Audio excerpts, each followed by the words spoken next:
manis-manis sungguh jualan. Yang kerja Khadijah senang.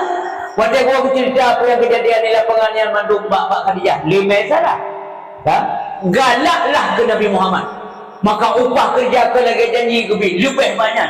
Yang janji pun wabah tak apa. Aku yang main barang Khadijah dari Nanggro Mekah ke Nanggro Syam. Habis barangnya cok peng lagunya dua barang lain dua Nanggro Mekah lom habis dibayar. Dua bunda.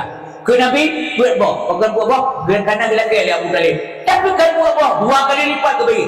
Nabi tidak mau. Bayan akhlak. Maka Muhammad mentuahan itu lumbaya le baik Khadijah. Lu hana galak lu terima sesuatu yang tidak ada dalam perjanjian sebelumnya. Dengan Khadijah.